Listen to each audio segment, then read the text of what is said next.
on today, Kellen, so we're wearing the socks today. You can totally use a boat a lot, though. Yeah, you can just go throw there on and a like hoodie hang out. and go roll. I like the idea of it. I always had one. You know, I will say post-COVID, which was nuts for boats, ATVs, anything weird like that because of all the like nobody could do anything. Stuff. Yeah, you know, people were getting weird on that stuff. Boats and toilet paper. So it's just time, I think, dude. You know, as I say, yesterday we had a Travis Davison was in here and we did the kind of, it's like a weekly roundup show. It's called Wednesday Rush. Does he just talk through OU? Or does he talk through everything? Well, it's a syndicated show. I mean, they're on the waves, and it's a lot of OU, but they're gonna touch college football in general. But they get a lot of insider info when it comes to like OU. I mean, there's a lot of relationships there. So they have the picker for ESPN. Game day is going to be there Saturday, right? Mm-hmm. Trey Young. So nice. They're kind of trying to get, you know, what would have been cool. Old school would have been like, okay, Boz or the King or Bob, all would have been great. The problem with that is those are kind of traditionally old school Sooner heads. And while we would all love it, you got to start really appealing to the recruit. I mean, you have the national champions 15 minutes away. Yeah. So when you start talking to recruits, like, oh, there's nothing in Norman. Actually, Norman's a pretty cool little college town, but you're 15 minutes from a really big city, from the Thunder, from a lot of things going on. So Travis was talking a lot about that yesterday. I thought that was interesting because to play at the level OU is going to need to play for recruits to be in the SEC, the recruiting has to be there. I mean, it's not just NIL money, which is a huge piece of it, but we're hearing stories about dudes turning down what they feel like is going to be a lack of experience for more money to go to less money, bigger experience. So they got to get better at that. Yeah. And I think that was Travis' point yesterday was we need to... It's interesting kids are wise enough to get under better environment, better leadership than take more money because it's usually the other way around. Well, I will say this for... I wouldn't be able to speak on what you just said for the most part in college football. You know, you hear stuff, you know, coach at Clemson's really good, these types of things. But Brent Venable is a solid man. Like, as he's not just a football coach, because he probably could, there's a lot of areas where he could probably be better at the football coaching. He's a great football player. He's a great football mind. He's a great, like, aggressive, like, guy. Football coaching, like the CEO of a whole team, super difficult, the whole program. But when he comes to bringing these dudes in to try to turn them into much more than football players, I think that he's as top shelf as you can get. That's cool. And when you start to talk NIL money and you start talking young kids and you start talking parents that are engaged in the process, I think a lot of dads and moms are going to be very intrigued in a guy like Brent to put their kids under. Yeah. Because it's different. So, anyways, it was cool to talk that. We're going to do that in here weekly for the football season. So that'll be kind of fun. The setup will be Travis and the guys in Oklahoma City are doing their show, and so it's hooked up to where everyone can hear it on the live. Obviously, you can hear it on the app or the radio. But in between segments for the live, and then 30 minutes after, Travis and I are going to talk turkey about local subjects, topics, questions that come in. And we actually got to weave in yesterday. If anyone heard it, Travis started to talk about Tater a little bit because he had been on the podcast recently.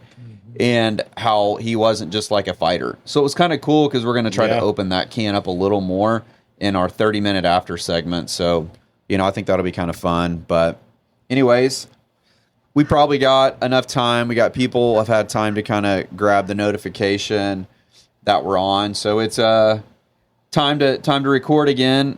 We changed the date a little bit because of Thad's issues. Not my issues. It's our community outreach program with our player of the game, and all of the coaches want to be Monday through Wednesday. So, well, it's just that's where we're at. Useless holidays. There's a holiday every 4 days now. Well, it makes sense, Thad, that they want to do that. So Thad's talking about our Call Brian Smith player of the game, where we reward from a number of different schools. Right now, the season is football with a ball that we've labeled. We've put their logos on, and then they get some special time, which is likely this first week has ended up heavily on Thad. Thank you for doing that. It's been a weird week, but Thad's been able to really connect. And what this turns into, Kellen, is it's not just a ball and a handshake. What we see start to come from it as a little bit of relationships built a lot with the coach. You know, when the coach is more comfortable, everyone's more comfortable, more access, but it turns into little conversations. I mean, I will tell you how I know, even though I wasn't there yesterday, that things went really super well. Is number one, I got a text from Owasso's guy. He had gone onto the website. He had given you the wrong info for his Twitter and Instagram. He wanted me to get it. I told him to text it to me, so he got posted today, but he was super interested in that getting posted. And then we also noticed yesterday, I noticed it last night, but you said it this morning, is Booker T's kid is going nuts on We're the almost social 6,000 media. views, and it's like 24 hours. And I was like, oh my gosh.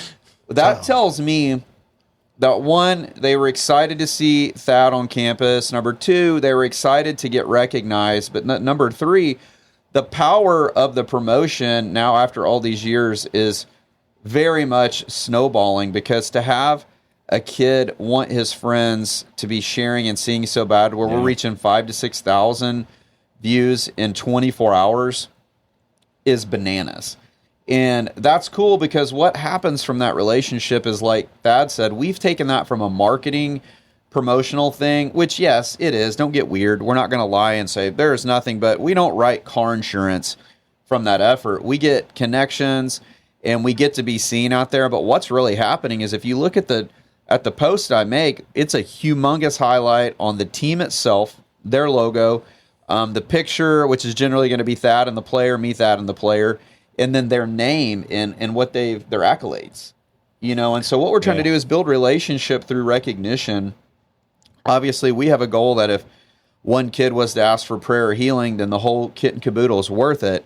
Kind of like this, the podcast. If we get any kind of traction, which we have, it's worth it, really. Well, that's going to go back to, we're going to jump into purpose here in the weeks to come, and you've got to have a why that drives you to continue to work hard, to run with excellence. One of the things that I was thinking about, and Thad, you may know this, how the football coaches do, I mean, because one of the benefits of this is the exposure for the kids and the program. You know, being a coach is a very busy life. Oh, yeah. Teaching class, showing up, head coach, strategy, watching game film. Like, do any of them ever talk about social media and how, like, that's a whole foreign, hard thing to keep up with? And I'll just say most of them don't have the time during the season to even think about it. They're just grateful that, like, other people, and especially at the big schools, other people are doing it for them. Well, that's what I see in it, Brian. And then that is, like, there's the benefit, is these kids also need exposure and need to be seen, and everybody's competing for eyeballs on the players and things like this. And you guys are creating some exposures that the coaches and the schools can't replicate, right? And so that's really cool. And I think it was unexpected. Like, you wanted to give some highlights, but the amount of exposure that some of it did. Didn't you guys get like over 1 million views last year? Yeah. It was approaching like 1.3 million views when we combined them all up. I mean, give or take a few, it was huge. I mean, it was breathtakingly huge for what I think Thad and I envisioned for what the effort is. And clearly it takes time. I mean, Thad's awesome to take on a big part of the travel to go get it and do it, which is, I think, a soul feeder for him anyway, and it's going to create opportunity. But there's time on the back end, too. I mean, creating the picture, making the post, I was kind of complaining to him yesterday about it a little bit. It's time-consuming more than you think. You're catching and grabbing it and putting it here, copy and paste. I mean, I put about an hour into every 2 to 3 posts just because I want it to be right. And I wish it was easier, and I get all the advice on how to do it because of who we have to tag, the platforms. There isn't yet really a system to do it to where we can do it, because there's some where they'll compile all your socials, but then you can't tag certain people on Instagram because it won't. And you just got to do it individually, unfortunately. But it's a labor of love. You can't automate the strategy. Well, I think it's, again, we jump into purpose and the right relationships. Like, people want to understand growth and how to be a professional in certain areas, and that's part of it. I mean, understanding marketing and executing on marketing and relationships is a big part of it. But I'd say to both of you guys, good job. Just, you're getting kids in Oklahoma some exposure they did not have. Yeah, and it's fun. I mean, with a couple of these teams, we've had same coach, same team for a couple years. And so, like, at a couple of the more urban schools, their coaches are thrilled to see us. Right. like pumped. Mostly. Like, they're Except mostly, mostly. But I'm thinking of over at Webster, Everett Davis. He does a great job, runs a great program. Hasn't had the success they've wanted to in the past 2 years, but he loves those kids hard, and he would do anything for them. And it's like, man, there's only like 3-4 adults in the room with 35 kids over there. And so, like, when we bring pizza or when we show up and, bring the ball, he's like, thank you so much, like, for just showing up for my kids. Yeah. Like, it means more than, like, other things. But that's the fun part is, we get to hang out with kids, and kids see us, and they're, like, super excited to see us. But It's a moment for Coach them. Davis Yeah. also is like, man, I'm just glad you're here. Like, everybody else is giving up on us kind of thing. Like, and you haven't. So it's pretty cool. It's pretty fun. Why don't we, we've been talking, Kellen, and we mentioned this the last couple of weeks as we talk about relationships, good relationships, what bad relationships cost, the piece behind it, soul ties, connection, attachment, codependency. I mean, the terms can go on and on and on. But I know a lot of people, dude, they're deep in this thing. It's like quicksand to go through a relationship that doesn't work, especially if you invest. Yeah. And you invest in time. There's kids potentially. I wanted to talk a little bit about what it looks like for you. And thank you for sharing, by the way, on the front side. But with you and your marriage and your relationship, who you were kind of, we'll condense it a little bit so we can have some conversation. But this thing started out with you being kind of a shitty kind of dude. Sorry, but we've all been there. But you don't hide the fact that you weren't exactly, had you met Tara earlier than you did, that might have been bad timing. It would have been bad timing. I was a wounded man. I think there's another way to say it is I didn't really care about myself because my identity was in athletics. Tore my knee, my shoulder up. That leaves, right? So I'm lifting, but it's never really, you've been on a ball field. Like the when you get in the zone, like that's hard to replicate with anything else in life. And the team camaraderie. Your mindset has to be. Yeah, and the practicing all throughout the week. Like there's a lot, similar to a relationship, by the way, there's a lot that when that thing breaks, that's missing in your life. It's a lot of routines, a lot of habits. And so you're around the wrong people. I started bouncing at bars, hanging out with bartenders. And I'll just cut to the quick. I found myself, starting at 7, saying hi, drinking till 2 or 3 when everything closed. And then we go to an after party, and those had cocaine at them. Right. I'd raid people's fridges. I got in a couple of fist fights eating people's food because I didn't ask. Like that's what happens like 6 o'clock in the morning. And so I'd come out of that stage of life, hit a church, and the easiest thing to say is I got wrecked. And I didn't know what the Holy Spirit was, but that's what wrecked me. And I just start serving. I didn't know all the things to do that were right, but I did know, and I think a lot of us do, I'd had a couple of really bad relationships, and those mess you up, right? Right. So I'm just dating. I get hit in church, and I quit dating altogether for like a year and a half. And actually, when I saw my wife, I was focused on work, and I was going for a PR, so a personal record on bench press. And I was going through a lot of the activities that we do in sports to prep to beat the old weight, right? I had the old black Bose headsets on, the first like wireless ones. Remember those? Like you didn't have a wire sticking into your phone, and they were huge. And so I literally remember putting these things on my head, and I looked over at an elliptical, which is a piece of equipment I didn't use because that's for old people. And we had talked about what women should and shouldn't wear in a gym, depending on the guy they want to attract. And there's this really tall girl wearing what you shouldn't, and this younger or a smaller girl wearing gray on gray sweats, and that's Tara, my now wife. And I just pump up the volume, and I look over there like 4 times, and I, honest to God, didn't know why I was looking over there. No clue. I stopped benching and got behind her, and I'm like, there's no way. And she's in frumpy sweats. My wife's very cute, very beautiful woman, but she's in gray on gray sweats, and I just left an environment where every woman tries to wear nothing and puts themselves on a 12 when they go out to the bar scene and the club scene, right? So I'm not affected by that stuff, and I just couldn't shake it. Fast forward, I see her again at a restaurant, and to know how toxic I was living before her, I would work at my job, and I would get random photos throughout the day. because you're blackout drunk at bars and Right. people just send me stuff. I deleted all that stuff. Those had quit coming in for over a year because I wasn't dating. I was a year and a half in of no dating.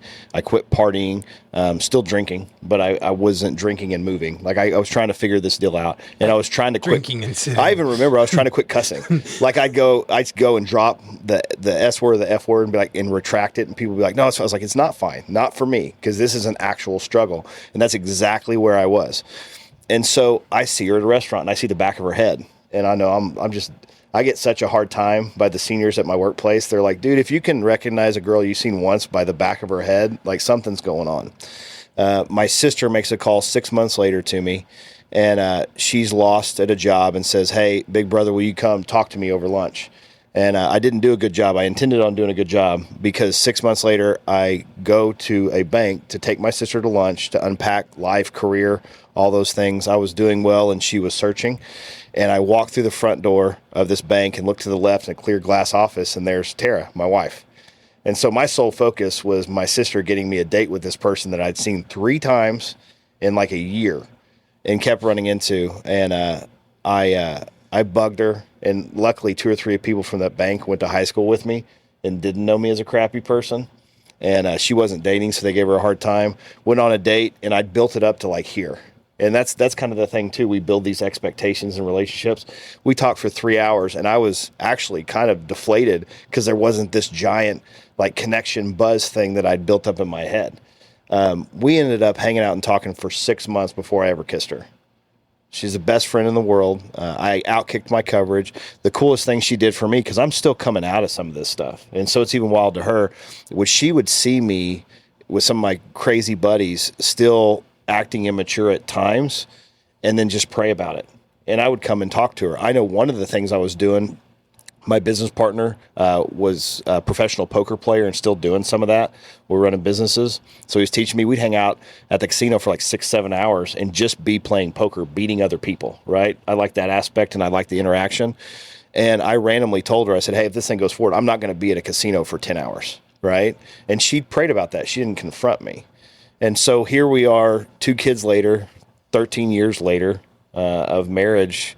Man, and we've seen each other through highs, lows, because we've seen the deepest parts of each other. We've both had counseling. We've both given things to God, and we're freer now and more in love, period, than we were 13 years ago. And it's not easy, and it's not because we were searching for happiness. One of the funny things about our relationship is both of us are very independent. And so the most challenging thing has been doing things together versus just working independently, because neither one of us needed a relationship. And so you that's were actively not looking for a relationship I didn't want one. at that point. That's what I'd screwed up. That would send me spiraling because it put me into a set of emotions And that she I was didn't have to actively experience. not Yeah. looking. No. It was the right time.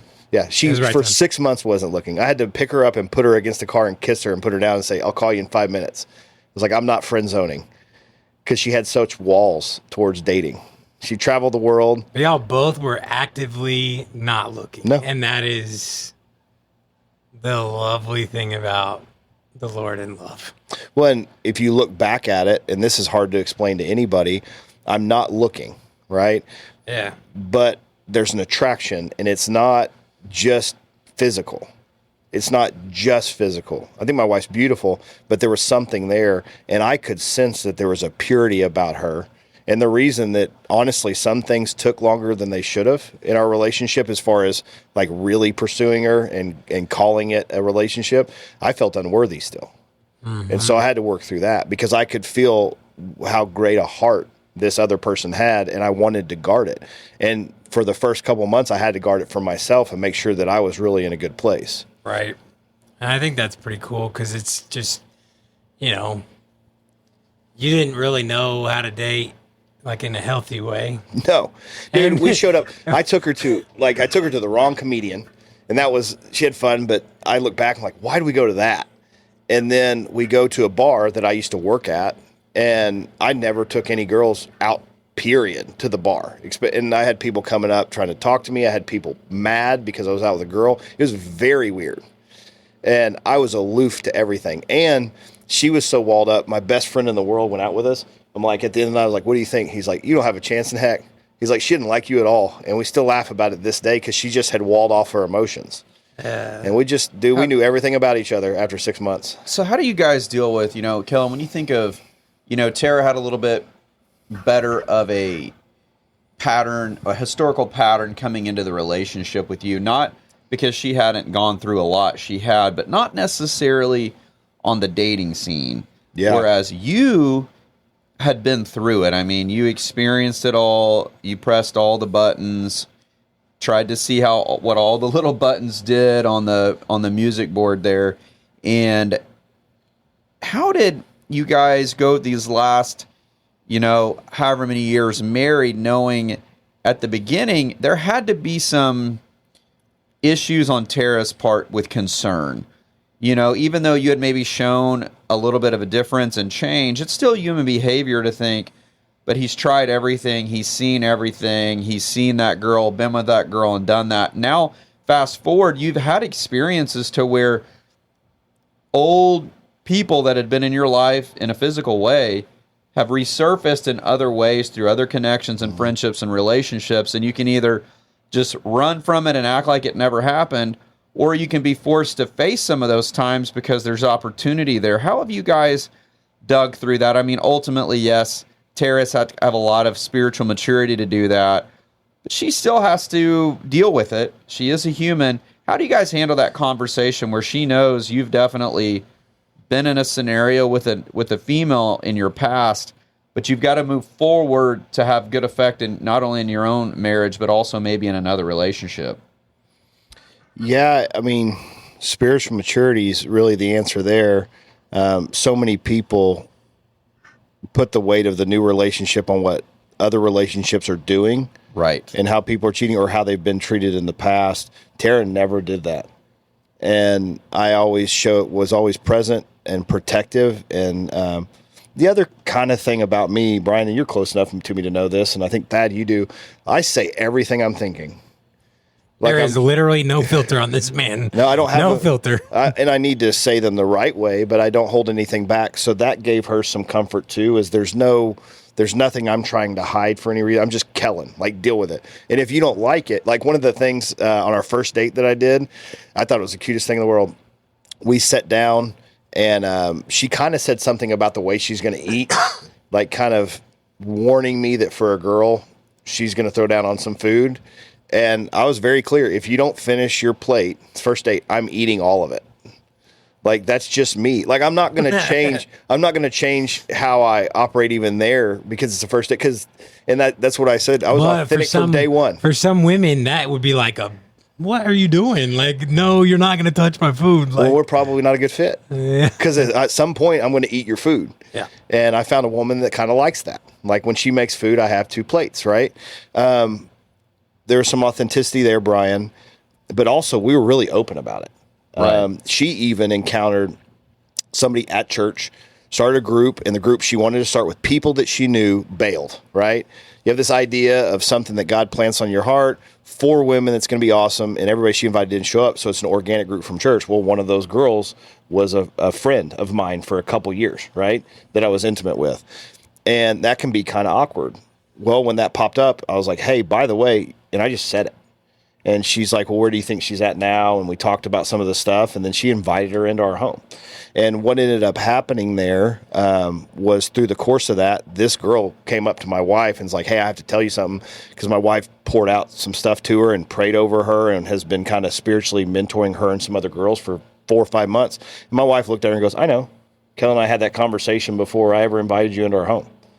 And that freed a lot in that other person. And so just, I don't know, man, when you talk about the stuff that comes up in relationships, that's so much turmoil in this new relationship that really has nothing to do with the new relationship, we didn't experience it because we let go of all that. And honestly, that 1.5 years for me, I'd let go of every relationship that I'd had. I'd worked through all of them. None of them were healthy. I was thanking God that I didn't get married or have kids looking back with certain seasons of those women or who I was in that season. Does that make sense? I had to be away from relationships around different people and spend 1.5 years with God to even be who I was entering the relationship with my wife. And I think that goes back to our point maybe last week, couple weeks ago, of like take time to like heal, like out of relationship. Like it's okay to be by yourself. Well, you've got it's okay to like develop hobbies. You've got to give loneliness to God, and that's hard. Yeah, because our generation was raised with this, like raised with a phone. You can talk to anybody at any point of the day. You can literally call and see their face, unless they don't answer. Like, I was talking to a guy, and I mean, my kids are the same way. Like, my kids, they call their grandparents all the time. Yeah. Just to hi, and they run around and whatever. Well, it's like, we don't know how to be alone. No, and I've got access to what I want when I want it. Right. And it is not really being together either. So it's a false sense of it. So that's a challenge. But the other thing I was talking to a guy earlier about was he's like, man, we hadn't talked, and I just want to come over and sit for an hour. He's like, but this has all been so busy, and there's the positives in this, but I see as a man, I need this. I need time with these two people. And I said, yeah. And like, in the same frame, I said, as a man or a person, if you can consume some food, right, don't go to the grocery store hungry. I actually have a photo of me and my roommate buying $660 worth of food because we went to the grocery store hungry back when I was in my 20s. And that was when 660 bought like a cart. Well, we ate it in a week. We ate it in a week. It's sad, but it's a month worth of food, right? Or more. I mean, and so if I predetermine, right, if I actually sit and think about, hey, I need some food this next week, but what's my body need? What do I want to eat? Like those people that meal prep, there's a benefit to it. If I plan out a workout, there's a benefit to it. If I think to who I want in my life and I'm not reacting to it, there's a benefit to it. The same thing plays here. If I'm intentional about the time and the relationships, I'm not falling into all those things. Yeah, but I think you're also just like intentional about embracing singleness, embracing loneliness. Because as people, we were made to like be in community with other people, but like embracing loneliness and embracing singleness is something that goes against what our culture says so often. And you were okay to like figure out yourself first. Yeah. And I think guys need to hear that of like, it's okay to figure out yourself before you like jump into another relationship. It's okay to figure out your hurt too. And like tell somebody, hey, I'm hurt. Like you can tap out and like walk off the field for a little bit. If you don't walk through your hurt, yeah. Well, and this is what Brian was saying, you're guaranteed to take all these frames into the next relationship. Now, you can't give the next relationship the freedom you wanted in it in the first place or be the man you wanted to be. And you can't give the person you're with what you actually wish you could give them. Right. You're still giving them part of the unequally yoked, a wounded bad habits, wounded, cheated on. Yeah. Wounded past. There's unforgiveness there too, always. Kind of a hot take on that, and I'm going to say it kind of, fist in mouth style because I'm far from perfect on it, but I know people are dealing with it.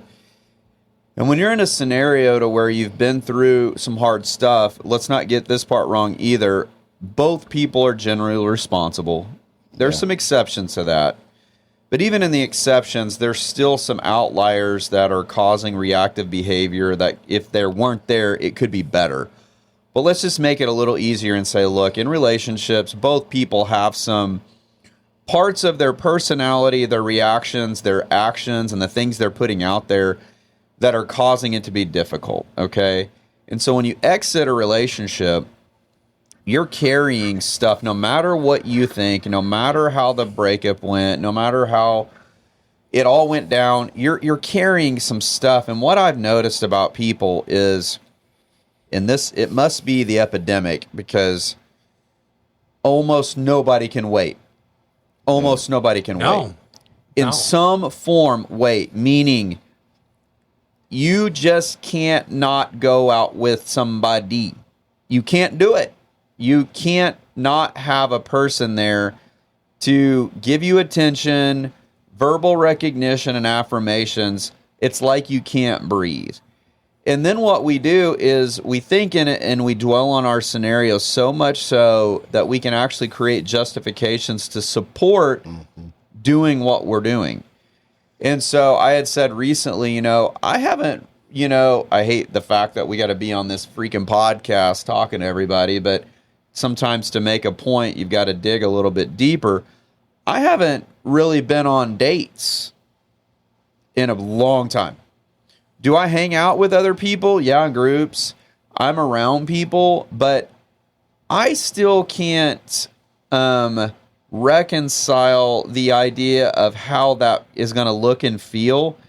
And so the potential affirmations or attention I might get for it still aren't outweighing the feeling of, I don't know how to do that yet. I don't know that I'm ready to even step into the zone that you would need to be in, right? And I don't know when that'll be, but what I'm noticing is people will figure out how to do what they want to do. We'll figure it out. And I'm not saying I'm perfect. I make mistakes. I'm just trying to say, in this particular vein of the conversation, I've not yet become ready to entertain whatever a date is. Yeah, and though it's also angered in bad habits. Like when people talk about what they want, you talk about being offended and getting canceled. Yeah. If we talk about relationships, people don't like to hear that it's not good for you to have moved your toothbrush 10 times. Means the last 10 relationships you had, you stayed the night, had sex, and had your toothbrush until something didn't go your way, and then you moved it. So now when you're in a new relationship with better stuff, it doesn't need to last. You've never made anything last. You've never reflected long enough to work through anything. And Brian, what you're saying that's beautiful, and that's where I found myself, was getting out of a relationship with the hardest set of emotions. A man and a woman getting along for a long period of time is a new set of emotions that you don't experience in other relationships. They're hard because they're new and they're immature. It allowed me to reflect on, you said something really powerful, like here's where you start to get freedom. How do I do in relationships? Where can I own some of the missteps? I don't care what they did. Like that's where you start to get freedom, is I'm out of this relationship. What don't I know about myself? What did I contribute to the downfall of these relationships? How can I mature? And in that, who am I looking for that will walk through some of the continued maturity process I need? Because when you get some help and you're ready, you're still going to have stuff.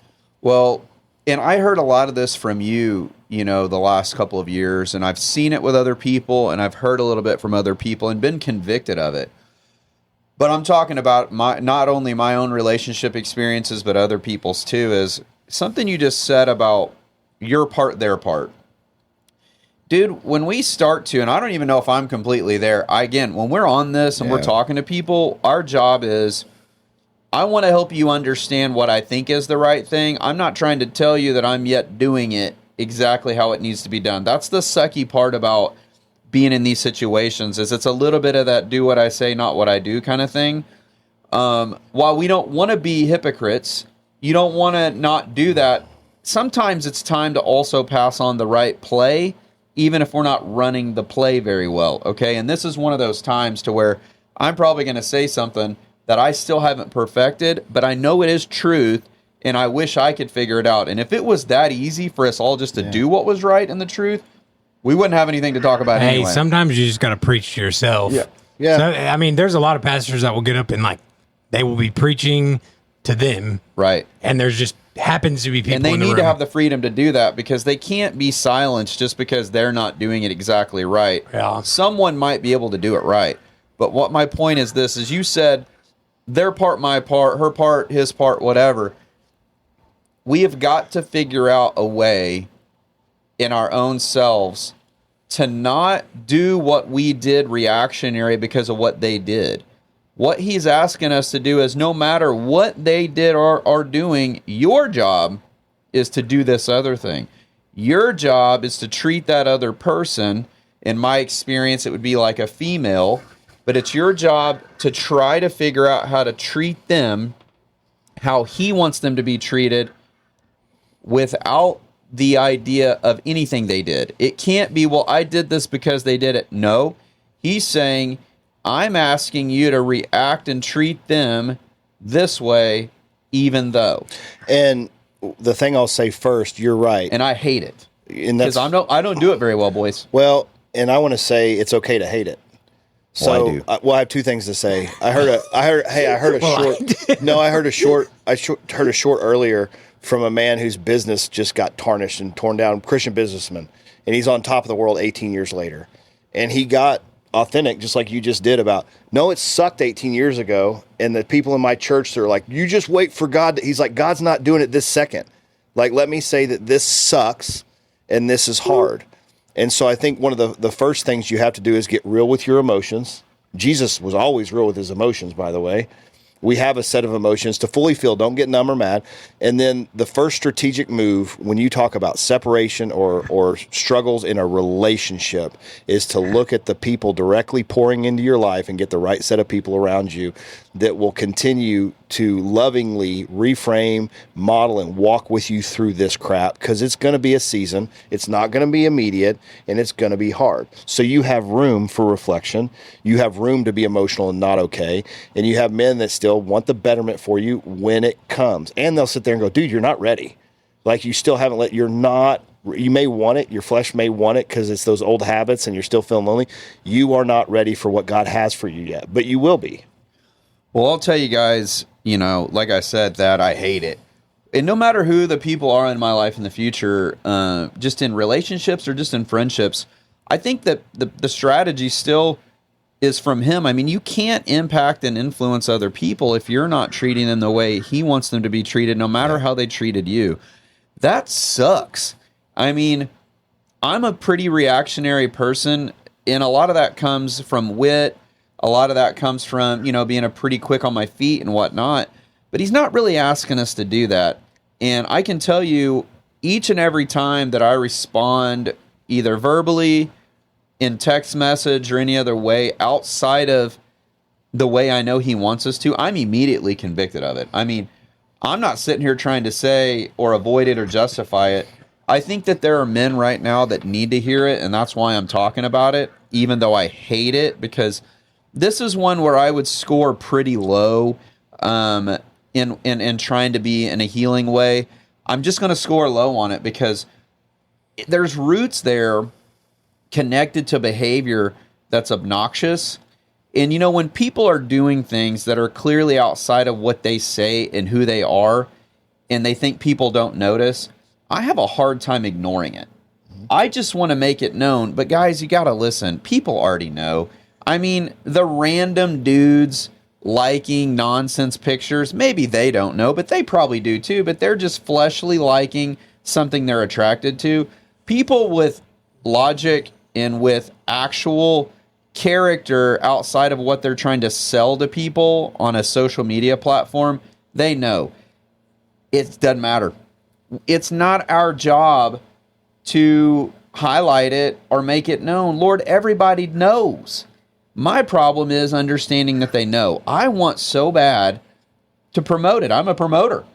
I'm a promoter of things. Even if it's negative, I just want to be like, do you really think that what you're saying and doing lines up with what you try to sell people? No. When you post a picture of yourself in a sports bra and little bitty shorts at the gym, miss me with the I'm a good Christian girl looking for a good Christian husband. Miss me. Miss me with it. That's not true. Because what you're doing is projecting the need for attention and the attraction from people that aren't the type of person that you're saying you want. Because the person responding to that attraction of you doesn't want the good things you're talking about. They want you naked in a bed. Well, and it goes back to, when these breakups happen, they're super emotional, right? You have a longing for the past. You're like a lot of guys, you feel like you just failed at something. You might be in shame, and everything in you wants to numb it. And so other women or alcohol or drugs or the gym 4 times a day, the gym 4 times a day is still just as toxic. And Brian, what you're actually articulating, if anybody's going through this, not well, by the way, I'm just ranting. No, you had a point, because we've seen and we've discussed this. There's some friends of ours, and I can tell usually some guys are weird, and I think that they look like more feminine when they start taking selfies and try to make themselves beautiful. Guys, you're not meant to be beautiful. Just be a dude. Some guys do that when they get single, but a lot of women do, right? And what you're going to attract is actually somebody with the same trauma. And so you haven't walked through your wounds, even maybe from childhood, but definitely from this relationship. You haven't forgiven. You haven't cleared all your emotions. And so guess what? You get to find another person that you're going to connect with very hard and emotional because you've both been hurt the same way probably, and you're in the same bad season. It's going to last for a hot minute, and then you're going to tear each other's throats out. And back to what you said, if you play the victim, like this person did everything to me, versus owning your stuff, working on maturing, getting around a better audience, you're going to continue to just, and we see it a lot, spiral in this relationship where you've had 8 people and it's all their fault. And in reality, what you haven't done is go back to probably the first one or childhood and cleared some emotions, forgiven people, worked on maturing, changed the group that you're around, and know yourself better to go find somebody that's now compatible with the mature you, not the new you, but the healed you. And if you're not the healed you and you're putting that stuff out there, guess what? You're with another broken person, and y'all are going to tear each other apart. Well, I'll say, Thad, this is one you're kind of maybe haven't had to go through as much, but dude, it's super hard to ignore what other people that you've been in a relationship with are doing. Super hard. Would agree. Because Social media has made it even harder. It's so hard because you just want to ignore it and say, I don't care. And in some versions, you don't. You really don't. But there's still enough of that there to where it's like, and it could be some trauma. It could be you just legitimately care about that person, them as a person, so you hate to see nonsense. Blow up my face. But a lot of times it also has to do with still trying to resolve and reconcile some of the departures of the relationship. Maybe it is a good thing in this particular case that relationship is going to expire, but that does not mean that you won't deal with some of just the little pins that are still in it. There's a few little earmarks of like, I still need to deal with this in that file in your heart or in your mind. Yeah. And I want to encourage men, again, I'm with you on this deal. I'm not up here trying to say, here's how you do it. Here's the roadmap. I'm trying to say it's not that abnormal for you to be doing that. And like Kellen said, having people around you that can just speak to it and allow you to speak to it without trying to act like it's not there is important. And I want to encourage you, it's going to be normal to want to get some attention and affirmation from the opposite of sex. You're not weird for that. You're not weird for it. It's very normal. We're designed and wired up to be connected and to be with other people. And furthermore, you're designed to have a partner, a spouse, in life. That's in the word. What it's not necessarily designed to do is for you to carry that forever. And so some of the things you've got to employ to try to get over it is, one, this is probably not in the Bible, but you've got to be tough about this thing.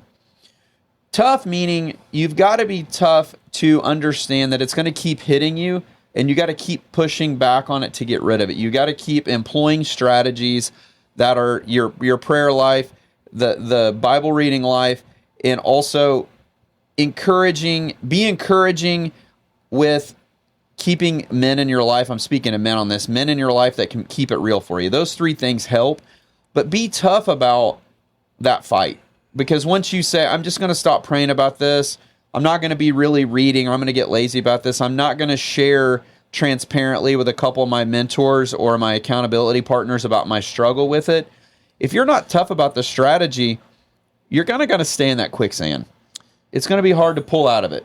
Well, and I think, when you talk about the right people, you can have a foundation for the actions that you need to do, but a starting point is you have to realize, especially long-term relationships or relationships involving kids, that part of your identity was attached to it. Maybe some of your safety, your habits definitely were. This is a big life shift, and it's okay that it's that heavy, but you have to acknowledge that those are the things changing, and they're really core to you. And then a lot of people, they yearn and they continue to try to identify and think about what was, instead of like, when there's a separation, what do you want for yourself and for your kids? And just like the purpose on this podcast, to reach one person, right?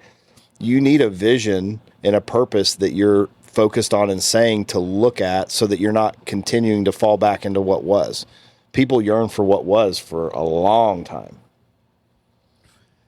Well, and I think a lot of that hurt in the separation, getting out of those relationships, happens when you aren't the one initiating the breakup.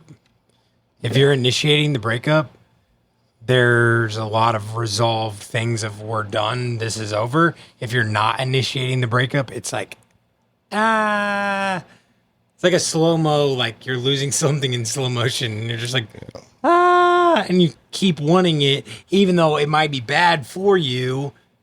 You keep wanting it because you feel like the slow motion fall, that you can still make the catch. So what God freed me of in that, though, too, because I didn't have any closure on one. Yeah.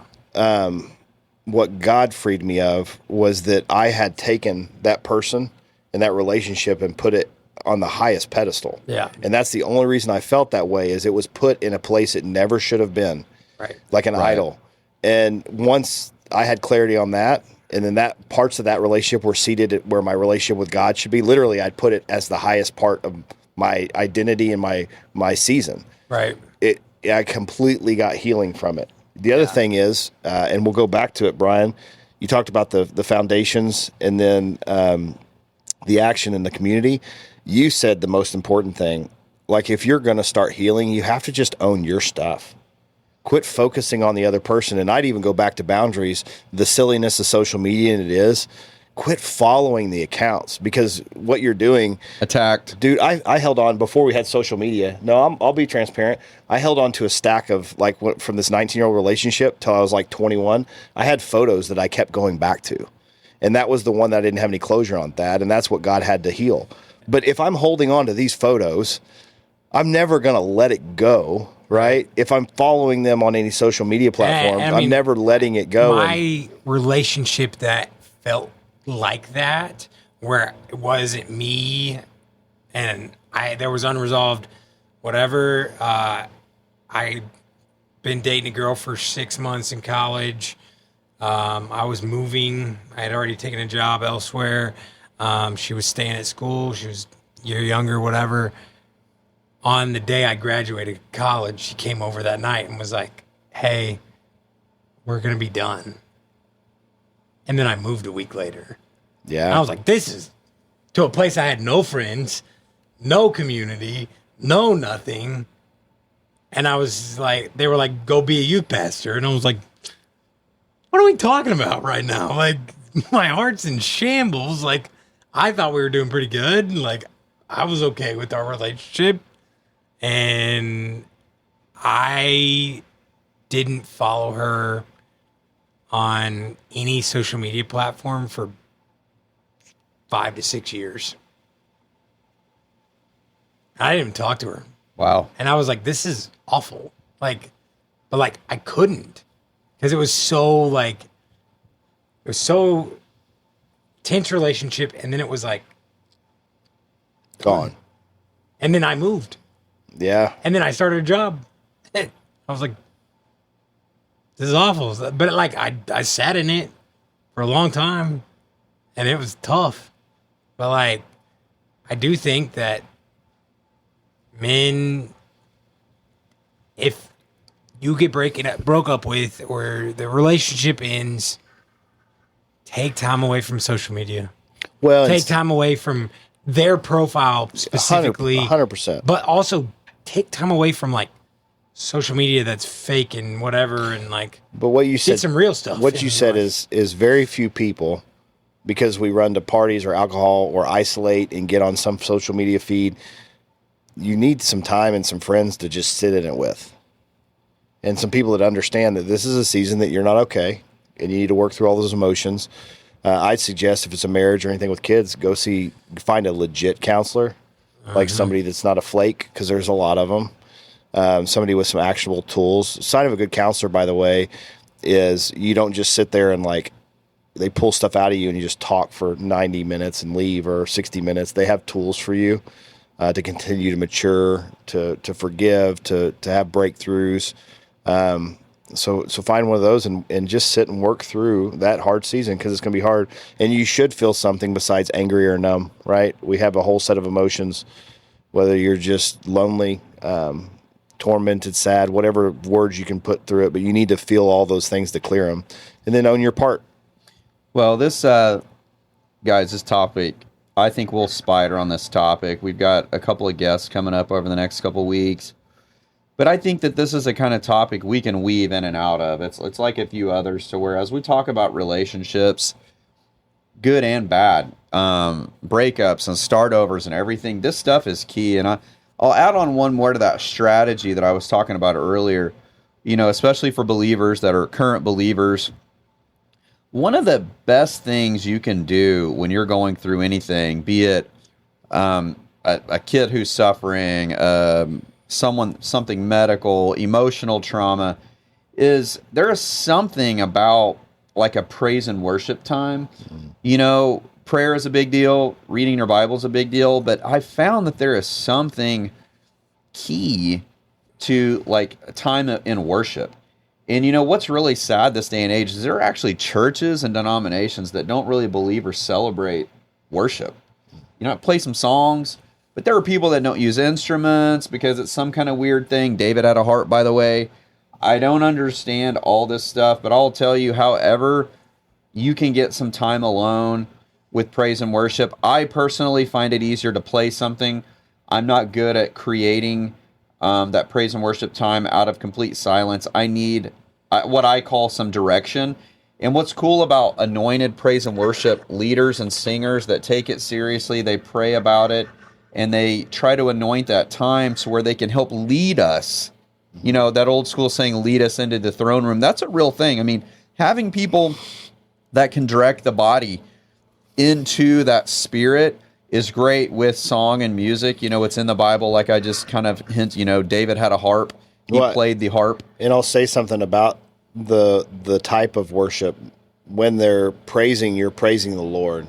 And so if you want to know if something is authentic worship, it's directed at His holiness. It's directed at Jesus Christ, because that is a God that loves you, that's sovereign, that took all the missteps and brought a way back, and through His sacrifice brought a way back, right? Any worship that's, when you hear some people talk about worship to watch out for, is it's all about you. And that's not going to give you freedom anyway. And I completely agree, Brian. Worship's one of the best ways I connect with the Lord. The other thing that I've started doing that was the hardest thing to do, because we're so inundated with like what I want now and all the dopamine and social media, is have nothing. No Bible, no nothing, and go out into a field or a baseball diamond or get by water and just spend half an hour talking to the Lord. Tell Him He's holy. Look at what He made.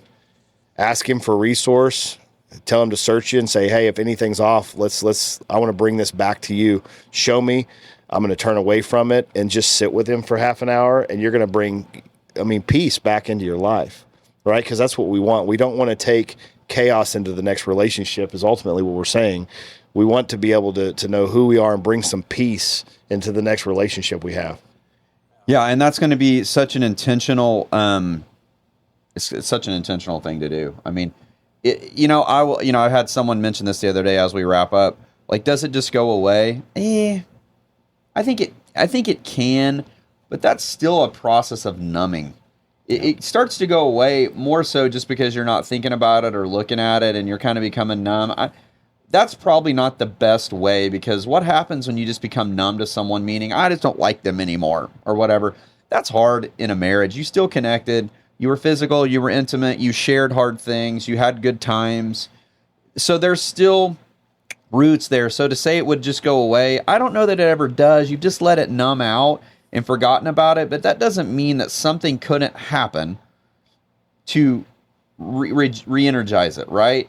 I would encourage you, and this sucks, I've already said I hate it, but to spend the time on those strategies we talked about. We added kind of praise and worship, which should have been in there in the first place, but just to kind of get it back there for people that are kind of taking notes mentally, is obviously you got to be tough about it. You've got to make yourself do these things. Praise and worship time, prayer time, Bible reading time, and then surround yourself with a couple of people of the same sex that care about what you're doing. They love you. They care about the strategies there, and they're going to speak truth and allow you to speak it without conviction and condemnation is key. Doesn't mean they're not going to redirect. That might need to happen, but they're not going to say you're dumb for doing this and it sucks that you do it. No, and you need some people that let you be authentically you. And that's what you're saying. It's okay that you're just where you're at. And that's safe people. And so we did an episode on that too. You got to find a couple safe people to really share this really deep stuff with. And I would also say when people are not good at relationships or they're in a toxic season, go back to that episode on safe people. Don't tell them. Like, you're going to get the worst guidance from people that are hurting because they're going to consider their own emotions and themselves when talking to you. Yeah, I think that you just got to hit it. You got to do it. You got to grab the bull by the horns. You got to go face to face. Trust me, I have. Yeah, there you go. Just hit it. Just gotta hit it. Sorry, guys, get a little weird there. You're talking about Celsius again? Yeah, you got to go head to head with this thing. Trust me, of all people, I have tried to think of every single way not to feel it. I like to not feel things because I'm a feeler. I'm passionate, aggressive. I'm ready to go. Well, these kinds of people like me, we feel too. We feel it too much in a lot of ways, and so you gotta use those strategies to really just go against it and push it back versus like trying to let it numb. So, look, we're right on the time. We're so excited and grateful that you guys are listening, sharing, downloading. We really need it. I mean, we need reviews. When you go into the platform, it's easy. Hit us a review either in iTunes, which is kind of my favorite platform, but also Spotify and iHeart. Spotify is easier than Thad loves iTunes. Spotify. He just wants to marry it, and that's fine. If you click can the stars. if you can comment, make fun of Brian's jeans. Share it. You can copy They're decent it. today. They are decent. And share it on your social media. Yeah, ask him to continue to wear like adult-sized male jeans. No, next time I'm going to wear tights. But I want, if you guys could share it too, on iTunes in the top right, you click the dots, it says share it. You can share the show. I know on Spotify and iHeart you can do the same thing and throw it in your social media. People can benefit from this info, and we want to partner with you in trying to help your friends and family through these particular topics. We want you to comment on our Facebook page, DMs in the lives, questions you have, thoughts and feedback. We want to use that content to discuss and get through. So anyways, we really appreciate it. We'll close out in prayer really quick if you guys don't mind. And thanks for listening. Lord, we thank you for today, and we thank you so much for the blessings that you give us. We thank you that we're able to go through this traumatic stuff and know that there is a way. There is a way to deal with it, reconcile it to you. There is a way to come out of the other side. You can help us as we feel this, but you can also help us through strategies to get through it, use it for the betterment of ourselves and our families. But you can also help us use this experience to know how it needs to be done next time instead of kind of going back to the same old habits and patterns. So we thank you, Jesus, for all the blessings. We thank you for healing in lives, relationships, marriages. We thank you for reconciliation and the opportunities to help other people through that. We thank you for your sacrifice on the cross, for the healing that we can receive from that and the salvation. In Jesus' name, amen. Amen. Don't forget to get canceled, guys. Get canceled. So I don't know if I like